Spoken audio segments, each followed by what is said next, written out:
Hello, hello, hello. Happy Tuesday. Happy Tuesday, everyone. Happy Tuesday. Give me a mic check before I go any further. Please let me know if I sound okay. Please let me know if I sound okay. Happy Tuesday. Happy Tuesday. Let me see. Okay, I got a one. I got a one. Hey, y'all. Happy Tuesday. Hello to all of my book divas. Welcome back to the Pink Table Book Club where sisterhood meets storytelling. I am your host, and this is Pink Diva. Thank you so much for joining me on this Tuesday evening. I know this isn't our normal book club day, but due to a scheduling conflict for this coming Saturday, I needed to move it to today. So instead of our normal Pink Table topic show, anyways, I am so glad to have each of you here as we gather for another meeting. At this table, you know, we don't just read books. We explore the lessons, the emotions, and the truth that live between the lines. This is our space to laugh, to reflect, and to grow through stories that challenge us, entertain us, and sometimes even convict us. Today, as we open the pages of this book, Mistress Inc., which is book 3 of the Mistress series, I invite you all to show up and make sure you drop down and engage in our discussion. Your thoughts, your insights, and your questions help make the meeting all the more better. This is not a judgment zone. We already know. We listen and we don't judge over here. It's just sisterhood, storytelling, and shared perspectives. So settle in, relax, and let's dive into this juicy read. How is everybody? How is everybody? Happy Tuesday. Happy Tuesday. Thank you all so much for joining me. I appreciate you for being here. I hope you all enjoyed this book as much as I did. And listen, I just finished. I just finished this book. I don't know what it was about this book, but this book seemed like it took me longer to read for whatever reason. It felt like it took me longer to read and finish this book. And I don't know why. Maybe because I kept picking it up and putting it down, picking it up and putting it down. But listen, we are here. We are here. I hope you enjoyed it just as much as I did. And you know, we all have to, before we get started, please put in the chat how you liked the book. Did you enjoy the book? And let me scroll up so I can speak to everybody that's here. Give me 1 second. Let me get to my questions. I just lost my page trying to get to my questions. Let me know how you enjoyed the book. Did you enjoy the book? I did. I was not expecting that ending. That ending about took me out, y'all. That's another thing that kept me having to, that was reading too long, because I had to actually go back and reread some things because I was kind of thrown off. I was like, what is going on here? So I had to go back and keep reading some. So let me scroll up to Teresa. Hey, Teresa, thank you so much for being here, modding for me, Diva. I really appreciate you. Hope you had a great day. Hey, Gia, thanks for joining, sis. Lady Sweetness is here. Hey, sis. Hey, Gia. I think I just said Gia. Hey, Janice, I meant. Hey, sis, thanks for joining. Mama B is in the house. Hello, hello, hello. Hey, Rosemary, how are you, sis? Thank you so much for joining. Thee is in the house. Hello, hello, hello. Let me go. Hey, Miss Lady, how are you, sis? Thanks for joining. Thank you so much for joining. Did y'all like the book? Did y'all like the book? Gia says, I may have to step out, still making arrangements for my aunt. Prayers going up to you, sis, you and your family. So sorry to hear about your loss. We are praying for you. You are in our prayers. Your family is in our prayers. So our condolences go out to you. And thank you so much for taking the time out to stop by. And if you got to step out, we understand. We understand, sis. So thank you so much for being here. Did everybody enjoy the book? Did you enjoy the book? Did you enjoy the book? Put your ratings in the chat. On a scale of 1 to 10, how did you rate this book? Mistress Inc. What are you giving this book? From 1 to 10, what are we rating today's book? What are we giving it? What are we giving it?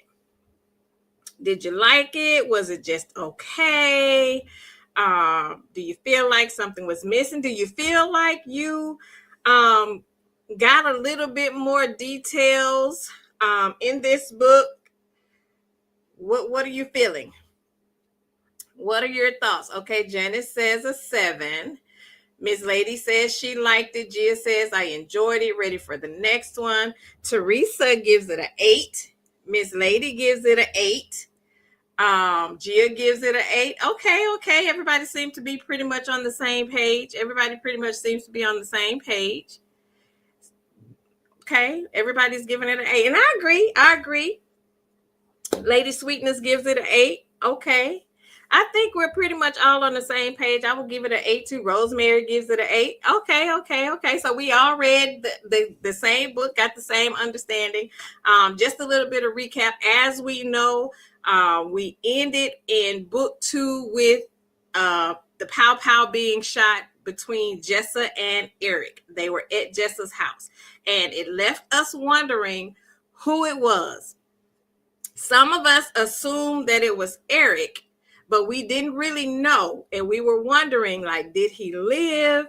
I was not expecting, were you all expecting that he actually unalived himself? Because I was under the impression when book 2 ended, I thought that it was Jezebel that actually pulled the trigger. I was not expecting it to be him unaliving himself. Were you guys expecting that? I was thrown off with that one. I was definitely not expecting that. I was not expecting him to have pulled the trigger. So that was a shocker.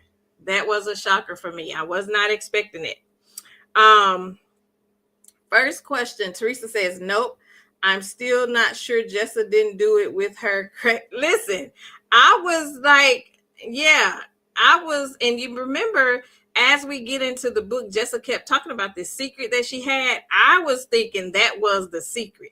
I was thinking Janice said she was shocked. Miss Lady said she was shocked. Lady Sweetness says, I didn't think she was going to survive. I didn't either. I thought it was going to be like a double unaliving. I was totally shocked, but I definitely was not thinking that he was the one that actually pulled the trigger. I did not think that. So let's move forward because we got a lot to unpack. We got a lot to discuss. How did you feel about Jezebel surviving Eric's attempt to unalive her? Do you feel like, well, of course, none of us, and I get that she did what she did. She caused a lot of ruckus. She interrupted the lives of so many people by what she decided to do. But were you surprised that she actually survived? Were you surprised? I was actually surprised that he actually had gotten to that point to where he actually wanted to unalive her. But, the Negro was crazy. Hey, Betty, how are you, sis? She says, dropping in to wish everyone a happy holidays. Thank you so much, sis. Happy holidays to you as well. Hope all is well. We love you. Thank you so much for dropping by. Right. That's right. Miss Lady says, it's hard to kill the devil, ain't it? He just would not go away. He would not go away. Teresa says, and I definitely wasn't thinking, girl, that threw me off. I was not thinking, I had not thought that she would end up pregnant. I really did not think that. Lady Sweetness says, I was surprised. He was 5150. He definitely was. So I was not expecting that either. What did y'all think about her actually having the audacity to show up at the funeral?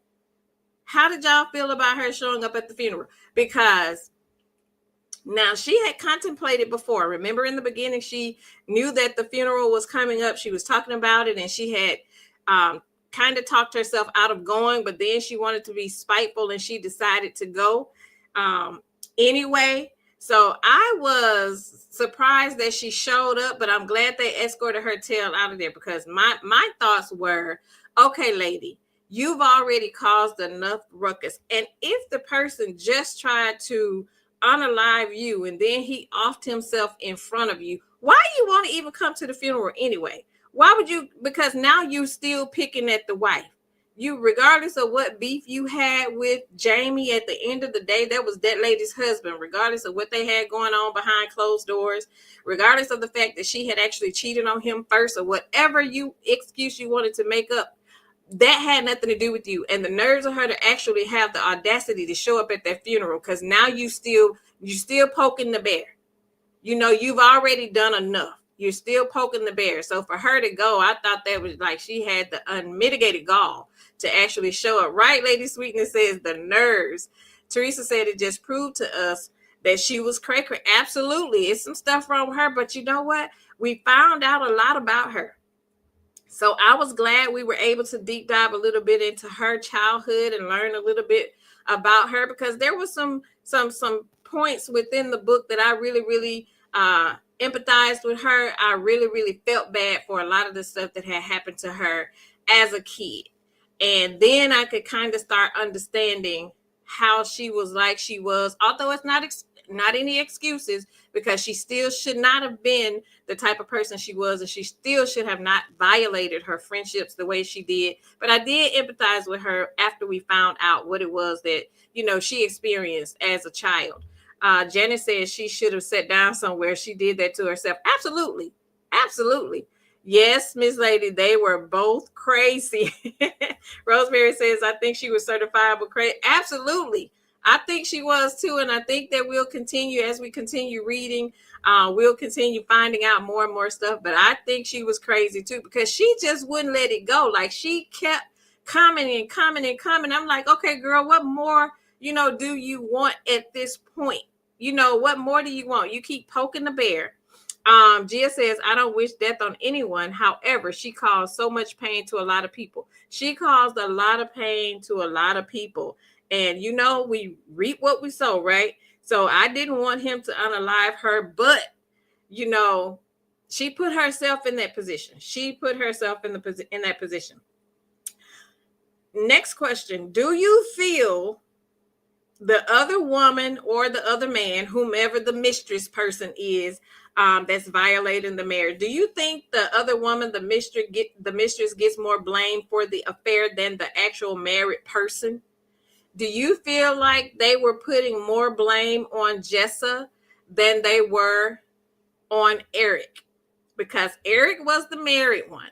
And a lot of times, if we're just reeling this back into real life situations, a lot of times when there's a mistress situation going on, a lot of people, especially a lot of women, we always look straight past the man and straight to fault and blaming the woman. Do you feel like Jessa got more of the blame than Eric did? Because you remember, she made a lot of those. She stated that a lot during the book, that how is it that people keep trying to condemn me, but he's the one that violated. And even after she tried on many occasions to end the affair, he kept pursuing her, right? So I feel like a lot of people were kind of oblivious to the fact, like, okay, he kept pursuing her, like he kept coming at her. Although we are not excusing the fact that she slept with her best friend's husband, let alone just the married man, period. We don't condone mistresses, but this was your best friend. I don't care what he said. I don't care what he did. She should have never crossed that line. But again, the fault lies with him as well. And I didn't really see a lot of people talking about what he should not have done. It was all geared to her. And of course, when he unalived himself, they had nobody else to blame. He wasn't here to hear it. So she was getting like the bulk of all of it. Gia says she should have got whooped. She was out of order. Girl, she should have got towed up. You hear me? She should have got towed up on many occasions, especially in that church. Jamie should have towed her up. And if it wasn't for Eric Daddy, Jamie would have got her in that church. But Jamie wasn't about it enough for me. She was a little softy when it came to, just being about it and standing up to Jessa. She let Jessa get away with a lot of stuff. She let Jessa get away with too much. Lady Sweetness says yes, but she knew it. Absolutely. She definitely knew it. Miss Lady said the mistress always gets the beef. They always get the beef. Rosemary says yes, they were putting more pressure on Jessa. However, Eric took vows with his wife. I totally agree. He took the vows. And the thing was, Jamie wasn't surprised. Even when she found out that Eric was messing around, she wasn't even surprised because she already knew what they had going on behind closed doors. But it just stings when it's coming from, like, we're supposed to be best friends. Like, we welcomed you into our friendship circle. Our spouses hung out together, what have you. That just hit deep. That hit real deep. That's real messy compared to, any other like regular like mistress situation. But when it's somebody that you're supposed to be, like, we supposed to be sisters, we were friends, you knew some of my deepest secrets and stuff like that she ended up sharing with the spouses. But that was just a lot. And I really feel like all of the women, each individually, they all owed her a whooping. Like Gia said, they owed her a whooping. She really needed a whipping. Our next question. Do you believe that Jessa was genuine in her attempt to apologize? So she tried to reach out to Aria, Renee, and Jamie, and she also reached out and apologized to Kingston because Kingston wanted his apology. Do you think she was genuine when she first popped back up trying to say she apologized for the harm that she caused in their marriage and all of that kind of stuff? Do you think that she was genuine?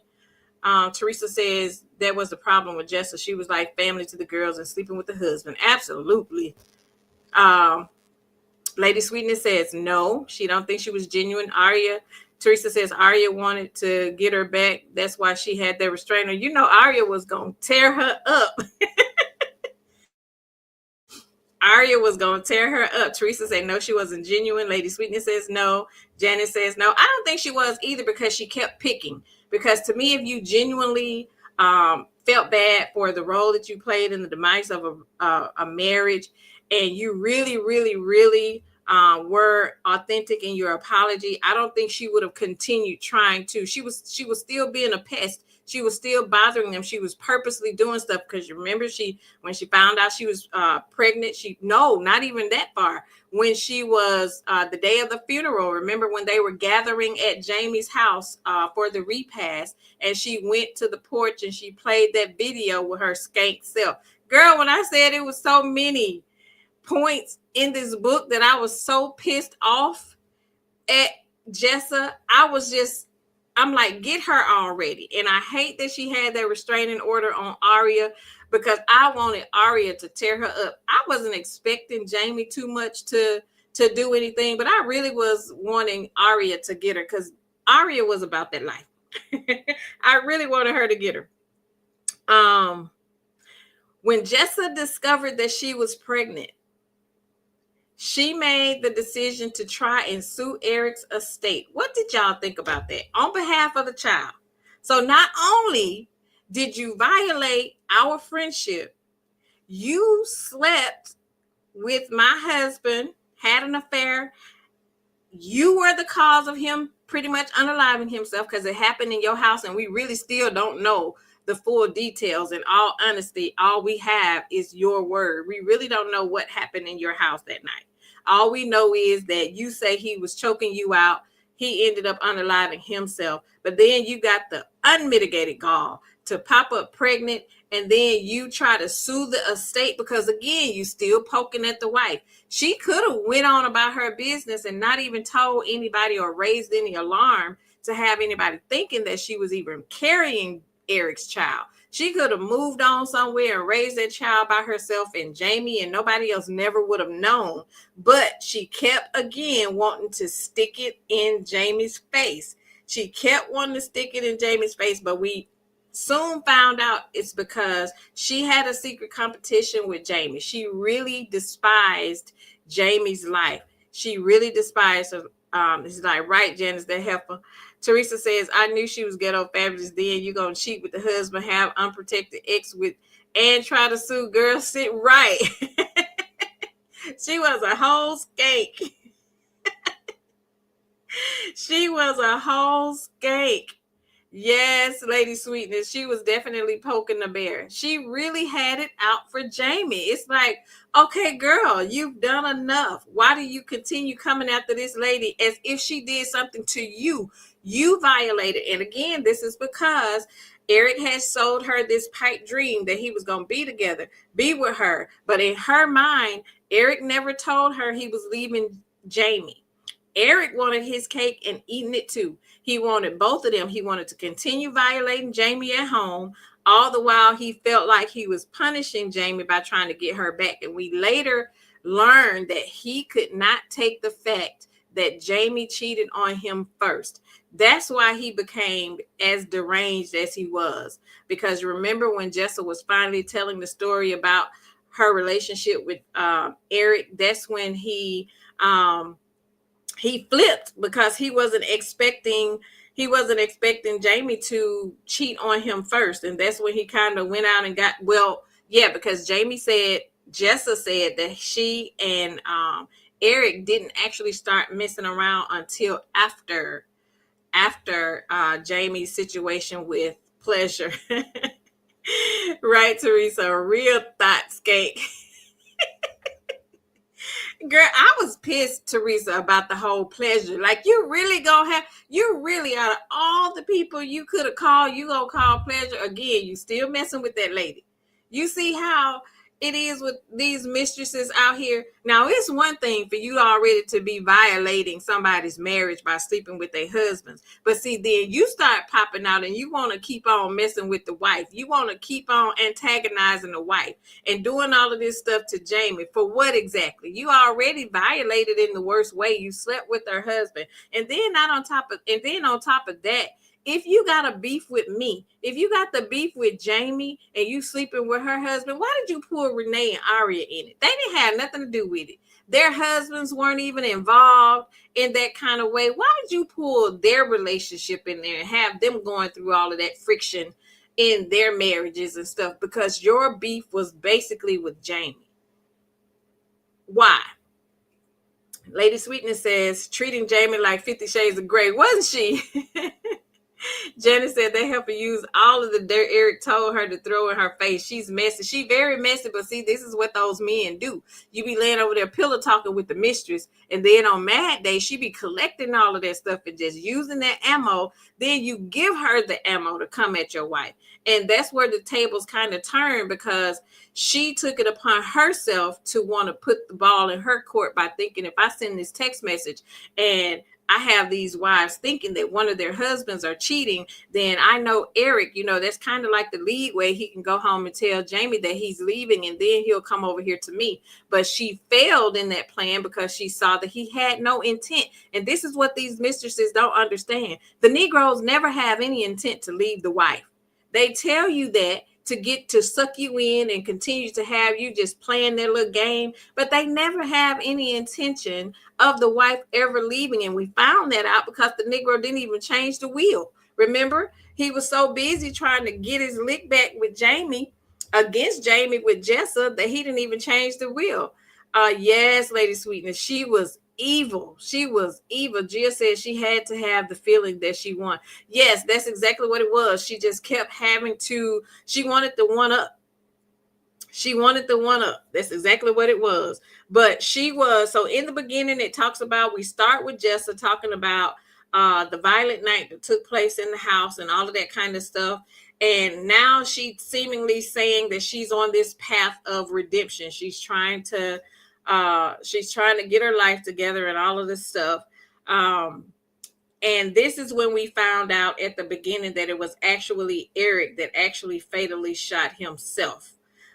Because he had the gun, it was registered in his name, and it was actually one of the next door neighbors that actually walked up and heard what was going on in the house, and she was able to try to perform CPR on him and all of that kind of stuff. And she was trying to revive Jessa. At that point, Jessa said she had blacked out, that he had choked her so bad that she had blacked out, and she didn't realize that he had actually unalived himself until they had put her, the paramedics that came and was rolling her out, and that's when she saw him laying there, what have you. Then everything hit the news, and she started to realize, like, I almost lost my life behind this man.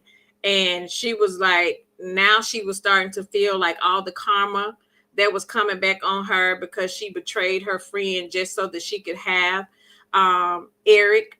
And she feel like now all of this karma is going to come back to hit me. which it was. We knew, you reap a bad seed, you sow a bad seed. So we knew it was coming. So she had to learn the hard way. And that's what she said. She was honest with herself. She said, I had to learn the hard way. Did you have to be careful what you asked for? She thought that going through all of that she went through, basically throwing herself at this man, trying to force his hand, because for whatever reason, she just had to find him. Still unbeknownst to us, we don't know why, because based off what Jamie was saying, Eric wasn't all that. Maybe it's because Jamie was so used to pleasure. But Jamie was saying he wasn't all that. But Jessa seemed to have been all heads over heels with him, right? So she knew at that point, she coming out of the hospital, then she realized that she had turned her friends into enemies.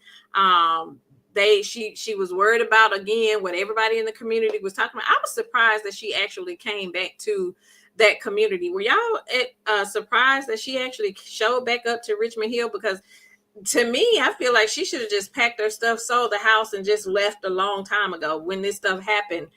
Even when it hit the fan, she should have never came back to Richmond Hills, because she knew Eric was going to find a way to her home at some point. So I feel like that she should have just left, but she didn't. She chose to stay. But we opened with her being in the hospital. You remember, this is where she had the meeting with the chaplain. You remember, she wanted to see a chaplain because she was on the road to redemption. So she thought she wanted to try to get her life right. She was tired of living this life of sin and all of this kind of stuff. So that's when she had the nurse to call the chaplain and wanted him to pray for her so that she could kind of get herself back on the right path. Janet says after she sent that message in the first book, she should have stayed gone. She absolutely should. That was her out right then. But you know what? She was so full of gloat at that point. She wanted to see her friends suffer. She wanted to see them go through what they were going through in their relationship. It was whatever she had against them. It was almost like, I don't have my husband, and she was taking that out on them. And she just didn't want to see them happy. She didn't want to see them happy. And the sad thing about it was, Renee and Aria was really close to her. Like, none of the ladies really had any beef with her. It was her own personal stuff that she was dealing with internally. You remember, she talked about she could never trust anybody. She talked about how and we later found out, with her growing up and her mom leaving and mom never being around, so that kind of like hardened her heart, and never being able to fully open up to trust anybody and all of that kind of stuff. But again, just because there was something that she went through and experienced, it did not give her the right to pull nobody else in on her mess. Lady Sweetness says, yes, she had to have a come to Jesus moment, but couldn't get rid of the hate of herself. That's definitely what it was. She was having to go through moments of self-reflection. She had to go through moments of, her actually thinking. And one thing she was saying, that she vowed that she would not ever sleep with another married man. That was something that she vowed she wouldn't do. And I think, her almost losing her life was kind of like, it put her in a different mindset to where, like, okay, this is what could possibly happen. There were a lot of lessons that she could have learned within that process. She kind of talked about looking at the situation differently from what it was when she was having the affair and all of that stuff. So I was starting to see like a little change. I was starting to, give her some grace, although you did what you did. But the key to when you're doing something that you shouldn't have done is change behavior. So just paying attention to her behavior. If she meant what she was doing, she tried to do the apologies, but she was still poking the bear. So I don't think she was really 100% genuine in, her really just wanting to try to move on and get her life together. And it was too soon. We're all a work in progress. A lot of times we say, okay, I ain't gonna do it no more, and then we do it again. Got to keep going back to the table, falling on them knees and saying, Lord, forgive me, and all of that kind of stuff, because we keep making the same mistakes.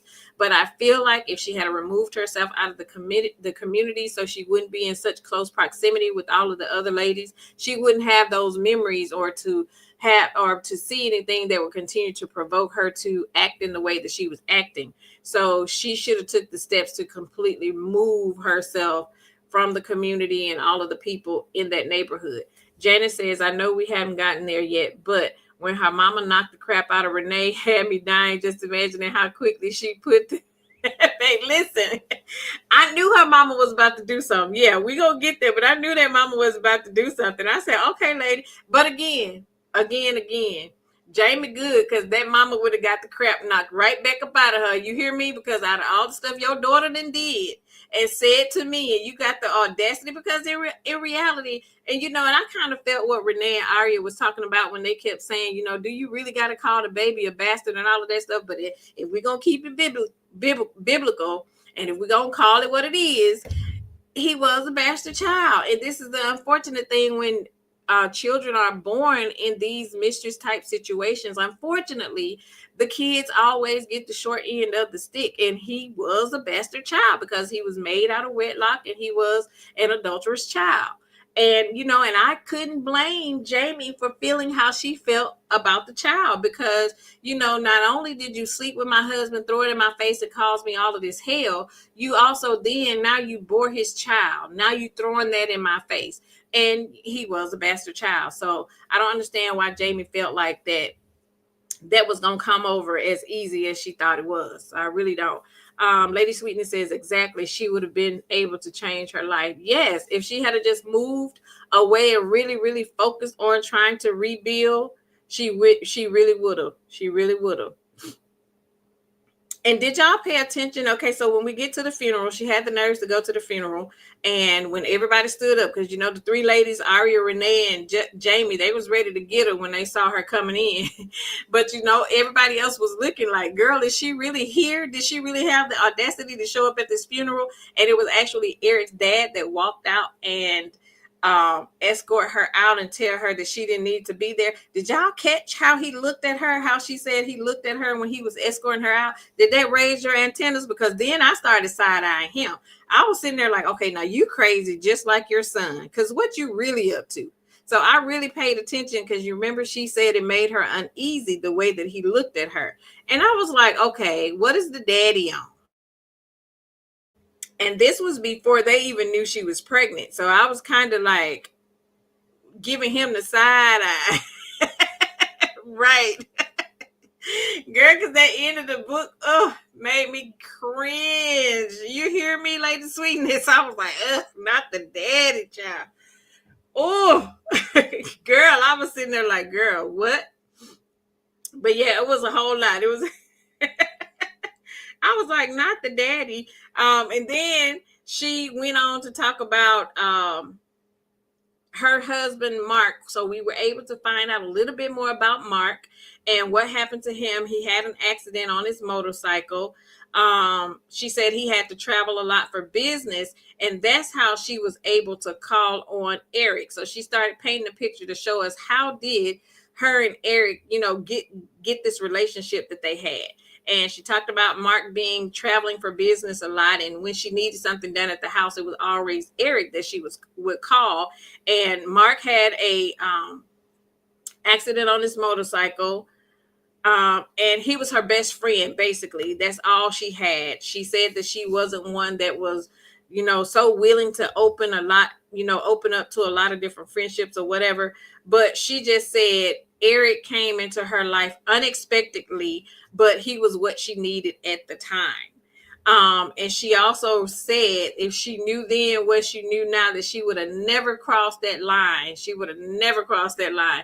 Miss Lady says the daddy was on the same thing. And girl, he was on what the dad or what Eric was on. You hear me? It's some more stuff too. It's some stuff with that daddy. That daddy is a slickster. Oh, he a slickster, and that mama just co-signed with the mess. But it's something with them too. It's something with them too. Let's see. Let me go to my next question. So when she came back to the house, so you remember how when they was coming back, she came back to the funeral, from the funeral, she talked about how everybody in the neighborhood basically was punishing her and the evil looks that she was getting, and all of the ladies that was out there on her front lawn that was rallying, calling her the mistress and all of that stuff, and saying that they didn't want her here.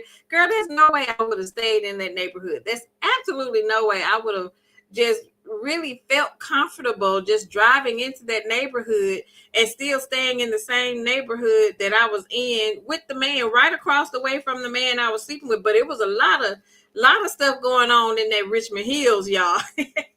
It was a lot of people stepping out over there in that Richmond Hills, and apparently the way her house was situated, she could see all the tea. She was getting it all. She was getting it all. Jill says all the men thought of her as a cheap. Absolutely, they all wanted her, and all of them women had started to get uneasy. All of the women started to get uneasy, and they was like, "Okay, now wait a minute now, because I don't want her having my husband." I was sitting there at them, and I'm talking to the book. I said, "Y'all need to be checking y'all husbands, because what about you?" Making you feel like that your husband would be trying to come at her. You need to be checking your husband.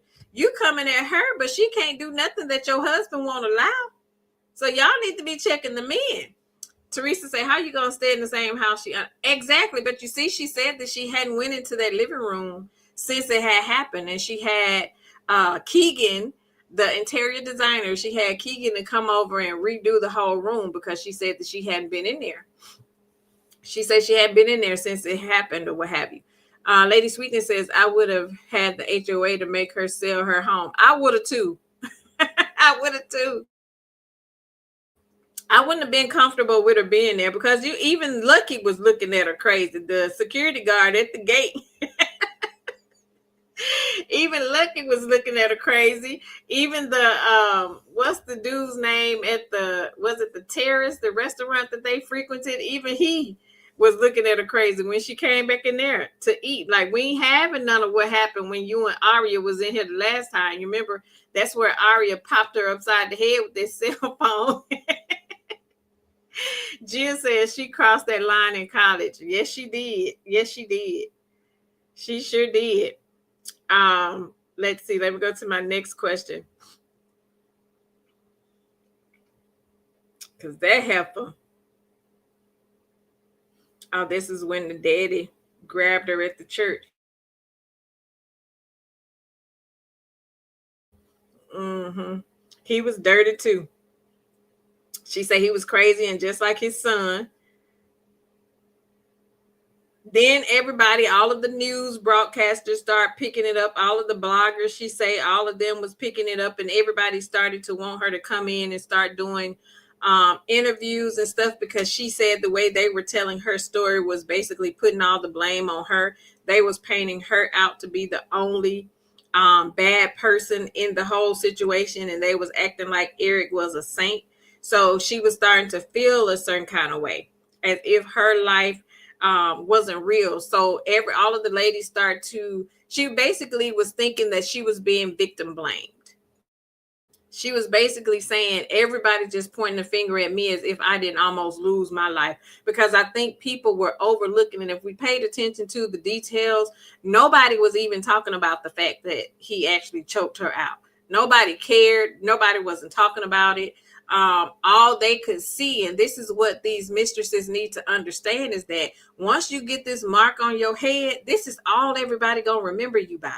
None of them cared about what happened between you and Eric in that house. Nobody cared about him choking you out. All they know is you were sleeping with that lady husband, and now you done popped up pregnant with that, and that's a tag that she was gonna have to wear the duration of her life. And it was up to her to have to clean up that persona and clean up the way people looked at her. And she kind of was on the road to trying to, after she got over the pettiness, and after she, I think it was when she became pregnant and started to feel how she felt about, giving birth to the baby, because, she never had any doubts that she was going to keep the baby.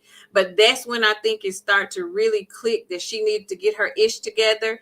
And, you need to get your life together, because you're getting ready to birth the child into this world. And that's when we started to learn about the relationship that she had with her mom. I felt kind of bad for her when she started to talk about her mom and the relationship that she had with her mom, and how she loved her mom, and her mom didn't really have like that maternal instinct, because you could tell But again, she later found out that her mom was bipolar, her mom was an alcoholic, and her mom was on drugs. But all she remembers is that she really, really loved her mother. And she remembered that her mom took her to her grandmother's house and that her mom didn't come back. And she grew up, is like 25 years of not seeing and having anything to do with her mom. And I just really, really hated when we found out. I was mad at the grandma. Was y'all mad at the grandma? Because it was some issues in the book that I started signing on the grandma, because how dare you with a lot of the stuff that was going on. Yes, Teresa, baby Delaney.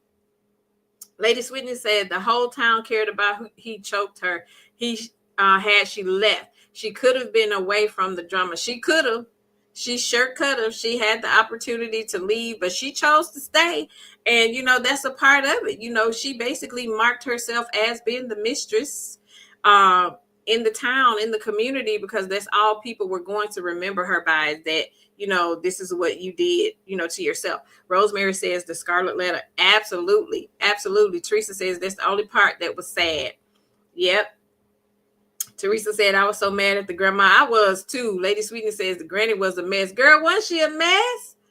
Gia says she went on side chick sympathy tour. Girl, everybody. But the thing about it is, and I think if she would have focused on that area, if she really would have focused on, okay, how can I turn this into a positive? Although it's bad, I have apologized. I've asked these people to forgive me and mean it. This happened. This is not something, because she was saying, I'm not going down this road again. I'm not sleeping with anybody else's husband. I'm moving on. And how can you better rebrand yourself and trying to get on the right path is if you, start talking about it so you can help somebody else not want to be a mistress. Talk about what you went through so they can see this is what happened. I was a mistress and this man told me he was going to leave his wife for me. He didn't leave. I got the short end of the stick. This is my life. This is my life today. They lie. They don't always do what they say they're going to do. They just tell you what they tell you so they can get between your legs. And then this is what happens. I'm left having to pick up the pieces, clean up the mess, and try to clean my name up. And, they go on, because you remember, what was her name? Danny, the neighbor, the little neighbor, where she had the perverted husband that kept on trying to get it, because everybody wanted a piece of the pie. They knew she was a little 304, so everybody, all the men, all the men wanted. And you remember her husband was the sick one that talking about, I would love to have a piece of a woman that make a man want to unalive himself with his sick, twisted minded self. Girl, men be so sick-minded. But she was even telling him, like, you are a pervert, and I'm glad she ended up recording that day. So she would eventually have to show it to his wife. But you remember when she was recording it, right away she wanted to go give it to the wife. She wanted to go tell the wife, but then she was like, well, no, because if I do that, then they'll think I'm being messy and I'm being petty and I'm just trying to mess up somebody else's marriage. So I don't want to go tell her, basically want to let people find out themselves. But again, she told the husband, if you come to me again, I'm going to tell your wife. And just like we thought, and like I thought when I was reading it, I was like, that wife ain't going to leave. She had, even when she told him, and she was like, okay, your husband be, trying to approach me. Showed the lady the video and all that stuff. That lady went on back to that husband. And, she went and told the husband what Jessa said. Then the husband mad at her, but she over there at the little, remember they had the little community black and white party at the clubhouse. She all over there on her husband's arm, girl. So again, so you went and told him and you had no intentions of leaving. So basically, Jessa was at a point to where, like, do I tell them or do I just allow their husbands to still approach me inappropriately and let them think that they're living their whole happily ever after? Or, what do I do? So she was basically in a lose-lose situation, basically, right? Hey, Reen, thanks for joining, sis.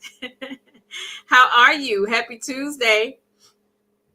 She was in a lose-lose situation. Janice says that grandmother said she got stuck with the kid and treated her poorly. Absolutely. And we had no idea that you really didn't get stuck. You really did not get stuck with the kid. And I was so upset with that grandma when Jessa found out that the grandma was actually paying her mama to stay away. Wasn't that something? How did y'all feel about that? Now, I was upset about that piece. Now, I was upset with that piece. Because how in the world, Teresa said, who was the neighbor she snitched on? You remember that was the two neighbors. You remember where the husband had snuck out the house while she was looking at out the window on the balcony, and he done snuck over in the neighbor's house and had mud on his feet, and she picked up the phone and called her and told her she was looking for her husband. He was next door. Jessa say I'm on my get back because y'all ain't gonna keep on calling me no 304 and y'all husbands out here running. And she called her, she said the whole time y'all watching me and they out stepping with somebody else. It ain't even me. Miss Lady says, side note, Pink Diva, this happened just at a Christmas party this year with some clear people. The husband grabbed this lady's boot and she was alive, so she caught everything on camera. Girl, what? See, the thing is, these men be bold, y'all. They be big and bold with it. And you know why? Because they know their wives. Some of them got them kind of wives that if they heard something, they wouldn't believe it anyway. You can show them the video and they ain't gonna believe it. They'll still find a way to blame the lady.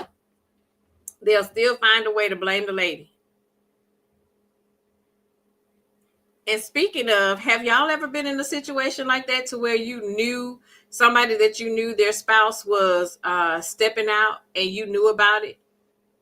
Would you tell? If you did, if it was one of your friends or somebody that you knew or what have you, would you tell if you knew that they were cheating, or would you just stay out of it and just let them find out on their own? Yes, Teresa's grandma was trifling, child. Miss Lady said when she told the wife, girl, when she told the wife and showed her the video, the wife said, oh, he was drunk. Girl, right. He was drunk, all right. That's always the excuse. Hey, Sharon.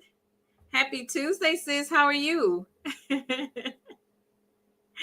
Yeah, he was drunk, all right. And he kept on trying to come back and kept creeping. And if she hadn't seen it with her own eyes, she wouldn't believe it. Teresa said, child, I have to record it because they will swear it wasn't them. Absolutely. And eventually, and sometimes you have to, because when you're looking at it, different ways, sometimes, of course, if you stepping out, that's between you and the Lord, because I didn't take vows with you. Eventually what's done in the dark gonna come to the light anyway. And sometimes you can't insert yourself in nobody else's marriage and their relationship, because the woman ain't ready to receive what you're telling her or bringing to her. Two, they could easily flip it back on you and try to make it seem like you just trying to cause division in their marriage, or you jealous of their relationship and all of that kind of stuff. So you really have to be careful when you start to want to present that kind of information to somebody, because everybody ain't ready to accept that.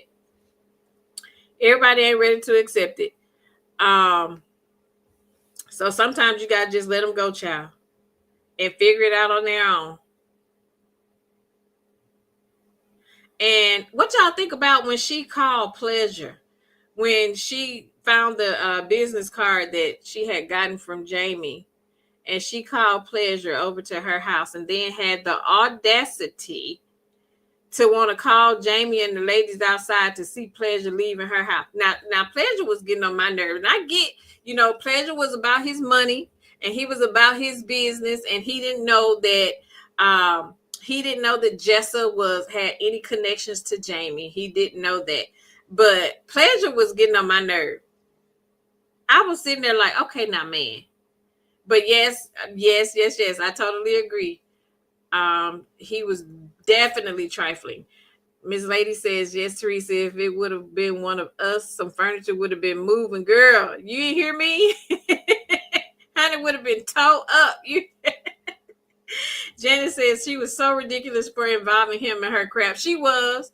And again, she had an ulterior motive. This is where we were saying you can't get mad at this lady for keep calling your child a bastard and you keep poking the bear. Like, what do you want her to do? The lady went on, then buried the man, moving on. But she was mad because she kept making the comment that she was upset that even though she knew that Jamie had already filed for the divorce, she knew that she didn't want Eric, but yet she get to sit up and enjoy the fruits of the labor, like his will, the money from his will, and all of that kind of stuff. But what did you think? That was his wife. That she was legal and on paper, whether I liked him or not, whether I was filing divorce papers or not. It hadn't been processed. It hadn't gone through. It was still his wife, and he had not changed that will over. And you remember Jamie said that on multiple occasions. She was so surprised, as detailed as he was when it came to finances, and when it came to him making sure that all the paperwork and all of that, the will and all of that kind of stuff was in order. She was so surprised that he had not gotten around to changing his will. But I was listen at Alexa. Let me wait till Alexa get done telling me the weather, child.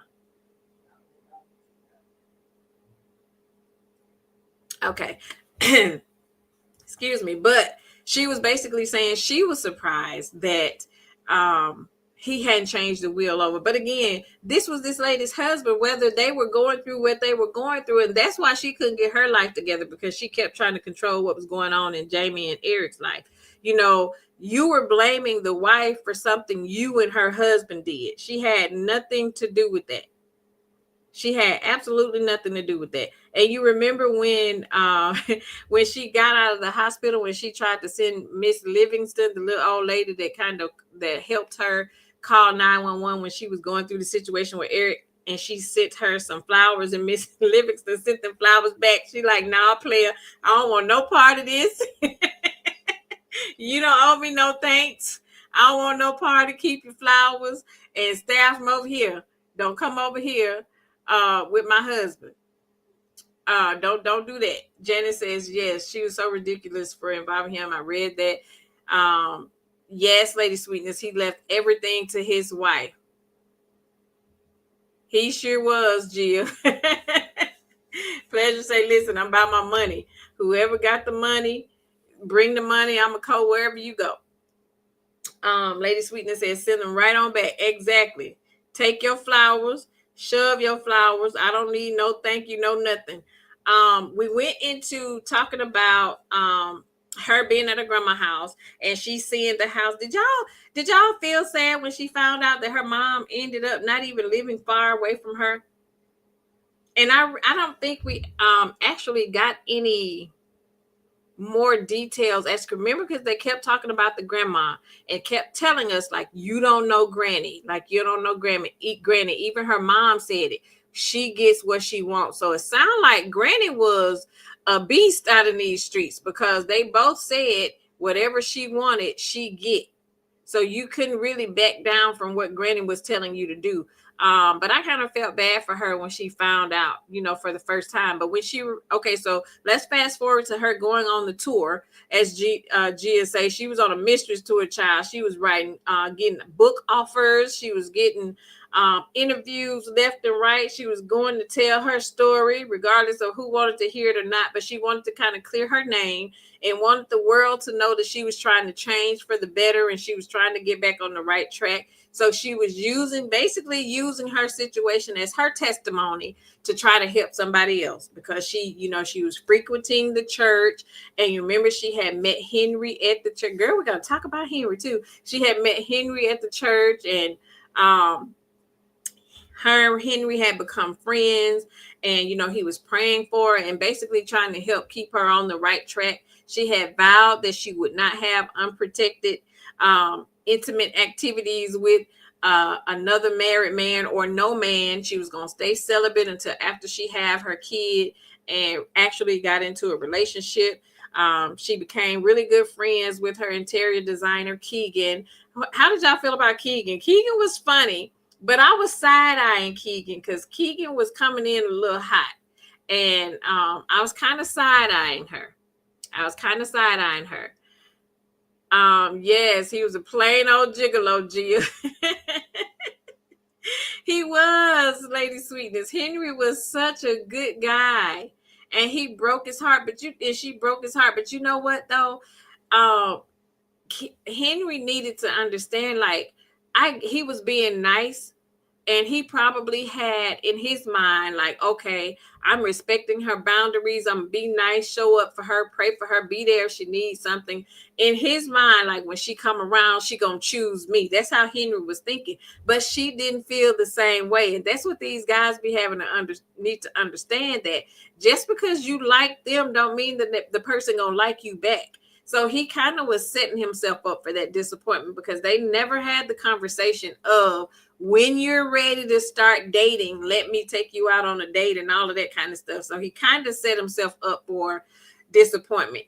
Now, when she found out that she was pregnant, did you all think that that was Eric's child right off the bat, or did you think it was somebody else's? Did you think that paternity test was going to come out and be Eric's? And I knew she was pregnant. Remember that day she went somewhere to eat and she kept saying she couldn't hold nothing down? I was like, this heifer gonna be pregnant. But I never thought that it was gonna be Eric's until she kept talking, and I was like, oh my gosh. If this end up being Eric's baby, this gonna be something else she got to throw in Jamie's face. I was not ready for that. I was not ready for that, because I was trying to remember in book 2, remember when she had told Eric she didn't want to be with him anymore when he didn't come and stay with her or what have you, and he was just popping up every once in a while. And didn't she have a fling with somebody else? Didn't she? And because I was trying to remember that she actually slept with somebody else, so I was like, no, that can't be Jamie, be Eric's baby. But I bet she gonna tell Jamie that it's Eric's baby. So I never thought for real, that it was going to be Eric's baby. It definitely could have been anybody's. Teresa says, who would have thought they were going? Exactly. And then you going right back home to your wife. Right back home to your wife. That's the thing that bothers me with them. It's one thing for you to step out, but it's one thing for you to step out raw, and then you still come back home to your wife. That's diabolical. Sharon say, right, Teresa? So I wasn't expecting, but I was hot when she went and called that attorney and she was trying to say she was going to sue the estate. How did y'all feel about her saying that she was going to try to sue the estate? Because she in her mind was like, okay, Eric never had kids, but she believed wholeheartedly that if Eric knew, if he was alive and he knew that she had a kid, she believed that he would have done everything in his power to make sure that her kid was taken care of. So she was going to sue the estate. I would have never done that. I think she should have bowed out gracefully, and she should have just left the city, like we said before, went on about her life, because even she said, I don't need the money. I'm just doing it just to do it. So again, you still antagonizing the wife. And see, and that's the one thing I do not like about mistresses. I already don't like you because you are a mistress, but to be one that's going to be antagonizing the wife after you violated her vows. You and her husband. She has nothing to do with what you and her husband had going on. So you keep trying to pick and poke the bear at the wife. So I didn't like the fact that she was purposely trying to go after the estate, because she pissed off that Jamie gets to sit over there and she got all of the money from the will, all of the business deals and all of that kind of stuff. So now she want to go after the estate. So I did not like that part. Teresa says she still haven't proved paternity. She need Eric's family and she refused to see them. She didn't, but she ended up at the end. So at the end, toward the end of the book, because remember, see, them parents were slick too. Eric's parents were slick and they did not like her. The mama made it very clear to Jessa that she did not like the fact that she was his mistress, because they were Catholic, remember? And she said that their goal was for Eric to fix his marriage, never for any of that publicity to come out, because remember, they didn't know a lot of what was going on in the media because they didn't look at that stuff. They didn't watch the news and all of that kind of stuff. The daddy did, but the mama didn't. But they never liked her anyway. They didn't like it. They didn't like the situation because, again, they were these people who did not like all of this drama attached to their name. So they were not accepting of what she had done. But the minute they found out that she was pregnant, I knew they was going to pop up and want paternity of that baby. Did y'all know that? Did y'all think that's what his parents were going to do when they found out that she was pregnant? Because I say, see, this is how God works. When you out here trying to be dirty and you trying to do stuff on purpose to Jamie, you out here trying to sue this estate. Now this family, now his mom and daddy gonna come, and now they want to get paternity, get custody of your baby. See, while you out here worrying about bothering Jamie, you should have went on about your business, and then you never would have had to deal with what his parents were bringing her way.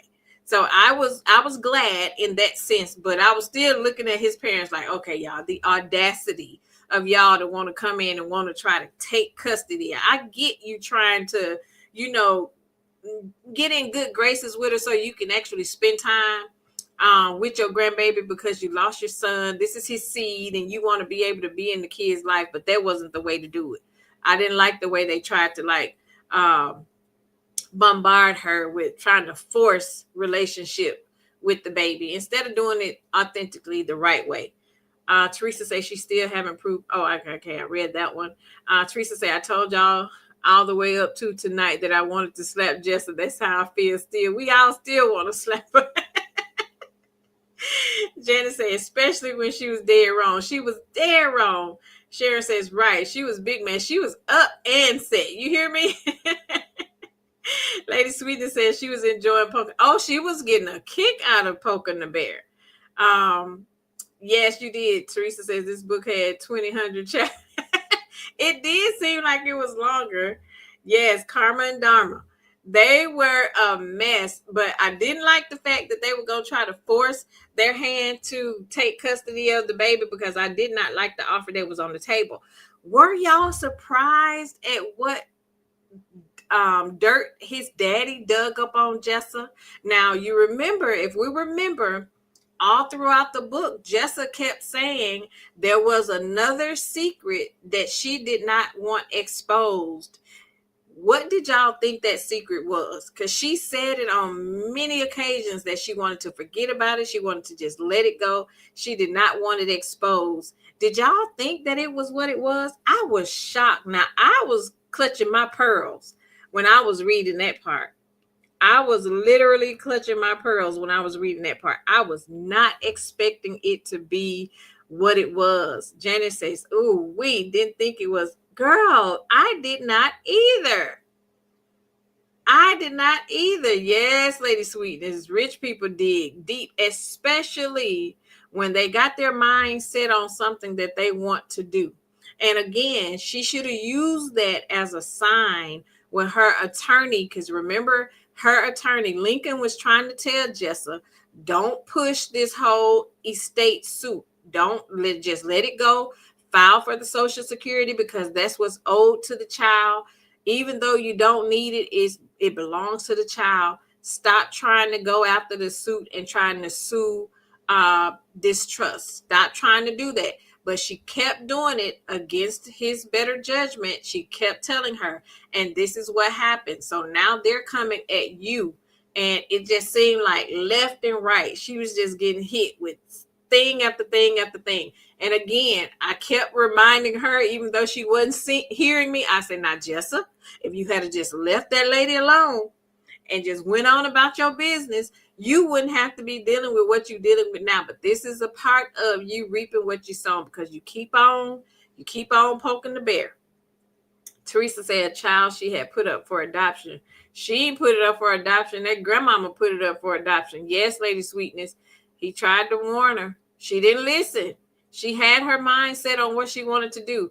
Rosemary says Eric's father was as crazy. Girl, he was just, that's where he get his crazy from. And she was telling, remember she was praying and she said, Lord, please don't let my daddy end up being, my baby end up being crazy like his daddy and the granddaddy. Yes, the parents definitely did, Gia. They definitely did. They caught their karma too. Miss Lady says how she want her stuff to stay hidden, but told everybody else, girl, I said the same thing. You hear me? How is it that you walking around here with your own secrets and your own dirty past, but you out here wanting to expose everybody else's past? Did you not think yours was eventually going to catch up with you at some point? Did you not think that eventually all of your stuff was going, because that's the thing. She can't expect, but you remember she said that when she was praying that time, and she was saying that she prayed that the Lord don't bring her past back up, like, because now, I'm trying to move in the right path, and I don't want to do the things that I was doing before. And Lord, please don't let this secret that I have come back to me. But see, that's not how God operates. You can't pick and choose what you want to be cleansed and cleared or whatever, because either way it goes, whether she was poking the bear at Jamie or not, she still at some point was going to have to face that piece of her life. She still was going to have to face that, because there was something that happened in her past. There was a trauma that she still had. And I was trying to tell her when I was reading the book, I said, Jessa, that wasn't your fault, because we couldn't blame her for what happened to her. As much as we despise her, we could not blame her for that situation happening to her. That had nothing to do with her. It was not her fault. That was between that no good daddy of hers and the grandmama that tried to sweep it under the rug and hide that secret. That's what it was between. And the one thing I didn't get clear on, it didn't seem like her mom knew about this baby, because remember when they no, yes she did, because I think the mom mentioned it when they first met. And she, remember when she was doing that tour and she was being interviewed by this church podcast, and the preacher actually had her mom. That's when the mama reappeared, and Jessa hadn't seen her mom in all these years, and the pastor wanted to bring the mom and do the live segment with her mom. And Jessa was like, I'm not doing this, because I'm not going to let this be the way that I reconnect with my mom. And remember when her and the mom was having a conversation, and she was like, oh, so you trying to act like you better than me? You too good for me? She was like, don't forget that you got some secrets too. So I think the mom did know about the secret. It was unfortunate. But I think the mom, if I remember correctly, I think the mom knew of that secret because she mentioned it. Teresa said he definitely tried to warn her. Yes, he sure did. Janice says some folks think that they're exempt from their crap. Absolutely. You give it, you're going to get it back. She sure did, Lady Sweetness. She did not. But I really felt bad for her for, that radio, that podcast trying to force that reunion of her on live TV. And knowing that, for one, and that's when I really I didn't feel sorry for Jessa, but I felt sorry for the little girl in her. I felt sorry that after all of these years, she didn't have a relationship with her mom. All she remembered was her mom telling her she was coming back, and the mom never came back. And it had been all of these years, and that was kind of like the root of the issues that she hadn't dealt with. And that was a lot of the reasons why her relationships were like she couldn't build good relationships with people because she didn't trust them fully. She didn't fully open herself up to people because of the situation she went with her mom, but never in a million years did she know at that time that it was because of her grandma. Like, how dare you? And she pulled up to her mama's house. Remember, she said it was a nice neighborhood. She pulled up and it was a nice brownstone home that her mama had. But girl, I was tickled when she said she walked in that house and what it looked like, and the cat and out. Girl, I'd have chunked that cat over the girl. I don't do cats. But she walked in talking about what the house looked like, what it smelled like, and all of that kind of stuff. And that's when the mom started pulling out the pictures. Remember, the mom had the photo book, and she was asking her mom, like, how did you get these pictures? Because I was 12 years old at that time. And she was telling her how the grandmother would send her pictures. And she was like, so you were this close to me, you would ask for a picture, but you didn't want to see your own child. And that's when the mom had to tell her, like, it wasn't, my choice. And I felt bad when she said that the grandmother actually paid the mama to stay away. Ain't that something? She told the mama that she wouldn't be no good, to be in Jessa's life. She wouldn't be a good mother, and to just stay away and all of this kind of stuff. Now, how you paying the mama to stay away, but then you saying that you were forced to raise the girl? Because you weren't forced to raise her. And that's when Jessa realized that her mom was dealing with bipolar issues back then. She just didn't have she just didn't have the medical care to assist her maneuver through it, and she was utilizing the alcohol and the drugs to kind of remove what she was feeling with the mental issue that she had, and she didn't understand it. So she kind of was opening up and understanding. I was praying for their relationship. I really was hoping that she could rebuild her relationship with her mom, because then she started to realize, remember when she was going into labor, she started to realize just how much she didn't have anybody in her life.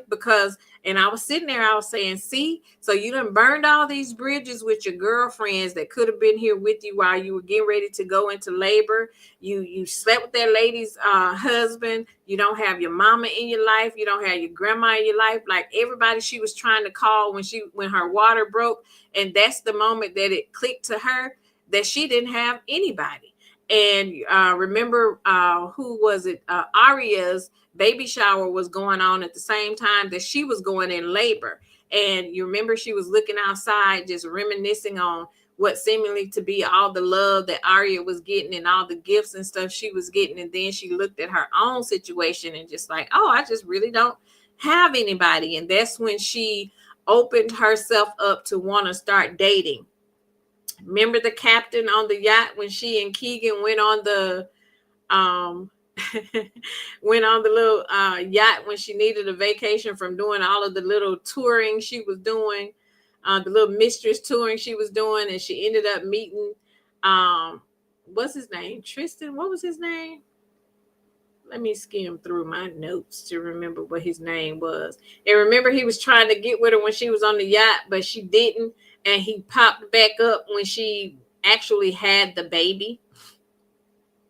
He popped up while she was in the delivery room. I mean, in the hospital room after she had just had the baby.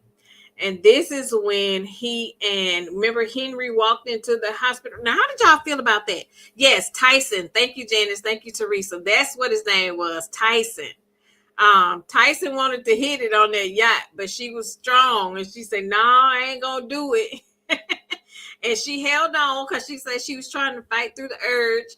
She didn't want to do that. But she ended up going into labor. So remember, she said she hadn't seen or heard from Tyson since the situation on the yacht. But when she had the baby, that's when he found out where she was at. And I was sitting there like, Tyson been doing some digging, because if she ain't talked to you in all this time, and then you pop up while she's in the hospital, and of course he heard about it because it was all over the news. All of the people were trying to get to her at the hospital. The bloggers and all of the news reporters wanted to get their reports and stuff. And he ended up tracking her down and came to the hospital room. Now, before this, yes, he hit it in New York. He sure did. Tow it up, Teresa. And you remember that's when she left, and she cut him off cold turkey. She backslid on what she said she was going to do. And she cut him off, went back and didn't, she didn't call him anymore, because he was kind of feeling away, because you know how men is. How dare you try to do like a little one night stand and just push me off like I'm a little 304 and not give me another chance. So he felt the way he needed to redeem himself. But he gave her his phone number, but she left it in the hotel room. But she didn't see him again until she had the baby. Now, at this hospital room, remember when she had the baby, she told the nurses to hold to screen the people, that her visitors, to call her. And they called her and told her Tyson was downstairs. But remember, Henry was on the list of one of the visitors that could just come when he got ready. Did y'all think when Henry walked in, and you remember how she described how Henry and Tyson were eyeing each other? Did you think then that Henry had some feelings for Jessa at that time? That is when I realized it was something deep. At first, I was just thinking Henry is a good, wholesome, like church man, and he's about the Lord's work, and he pray and talk her through stuff and shared with her what he went through before he found the Lord, and he go to church every Sunday and Bible study. I was not thinking that he was looking at her in that manner. It wasn't until the situation at the hospital. Henry walked in and was looking upside Tyson's head like, Negro, what you doing up in here? And Tyson looking at him like, who is this Negro? And Jessa say she's sitting there looking between both of them. Right, Uncle Henry. I say, Henry said he didn't want to be Unc. Talking about, oh, that's just Uncle Henry. Henry looked at her like, who? So Henry was mad because Henry wanted and she said, so now I'm beginning to feel like they was just waiting until I dropped this load to see who was going to be first. And that's exactly what it was. Yes, Janice, he was eyeing his competition. It definitely was. Lady Sweetness says he was about the Lord's work, wasn't he? Henry was about the Lord's work, but Henry had a plan in mind. You hear me? Henry had a plan in mind. He wanted Jessa. But they in the hospital room. But I did catch the fact when Tyson walked in, did y'all catch that he never asked questions about the baby? He never went and looked at the baby. He didn't try to pick up the baby or nothing. His attention was on Jessa only. So it's a good thing that happened, because he wouldn't have been a good stepfather to me. Because even when she had him, when they was trying to date, even after she got home from going, from having the baby, and he came over and she thought they were going on date night and he ended up cooking at the house, he still didn't ask about the baby. Neither time that he came, he never questioned the well-being of the child or any of that kind of stuff. And it wasn't until Henry pointed it out that she actually paid attention to it. But the fact that Henry had to point it out, I was sitting there like, okay, Henry. Right. He did not care. He just wanted to hit it and quit it. That's all he wanted. But even if they had kept with the relationship that they had, the intimate relationship, like, how are you going to behave, around the kid if you continued like this little relationship y'all had? Like, you weren't even trying to build a bond with the kid. And Henry pointed that out, but I was looking at Henry's side eye too when Henry popped up at the house with them Pampers. Remember when they were in there cooking, when Tyson was in the kitchen cooking, and they ended up having a little rendezvous on the island in the kitchen, and Henry said he could see him from the window, and I was like, why are you in the window? I'm sitting there like, because the door, you remember the doorbell rang, and hey, Pat, hey, sis, how are you? Thanks for joining. Teresa said Henry is a typical church deacon. That's all he was, and that's how she looked at him. Because you remember when she explained what Henry looked like, I already knew then she didn't see him past being anything but what he was. She said he looked like, was it Gerald Levert? He looked like the velvet teddy bear. And I knew he was just not her thing. But my thing was, right? Lady Sweetness says, why was he watching? Exactly. Why was Henry in that window watching? Why in the world? And then had the audacity to be mad. Remember, he gonna pop up at the doorbell? Because first of all, I'm sitting here like, who let you in? I thought it was gonna be them grandparents. I thought it was gonna be Eric's parents when her doorbell rang. Had no idea that it would be Henry. Henry done popped on in. Henry done rang the doorbell. He mad, looking at, gonna have the audacity like he chastising her like this. I was sitting there like, well, now Henry, you overstepping your boundary, because first of all, this is her house, and whatever she got going on in her house is between her and Tyson. Why you out there peeping like a whole peeping Tom outside, just watching them do from the outside? Then gonna have an attitude when she opened the door. He had a whole attitude while she was opening the door. Then he gonna throw the Pampers on her. Remember, he threw the Pampers down on me. Talking about these were on sale at Costco. Why you in here having a whole rendezvous with somebody and the blinds is open and you missing what's right in front of you while you over here with him, and he ain't even asked you if your kid was okay. He ain't even tried to hold the kid. And I was sitting there like, okay, so I get what he's saying, but how you even paying that close of attention to it? How are you paying that close attention to what Tyson is or isn't doing when it comes to the baby? And I get that Jessa probably was sharing information with him because, she considered him her little friend, basically. That's who she called and talked to about stuff. So she considered him the little friend. Um, okay, let's get to the meeting with the attorneys. So remember when um Jessa and Jamie's attorneys were mediating when she was trying to sue the estate. So they were actually mediating and they were in the room. And you remember Jamie called the baby a bastard again. You remember? And they were wanting to do a paternity test before the baby was born. And her attorney was trying to tell her, like, hey, you don't want to risk a miscarriage by trying to do a paternity test before you actually have this baby.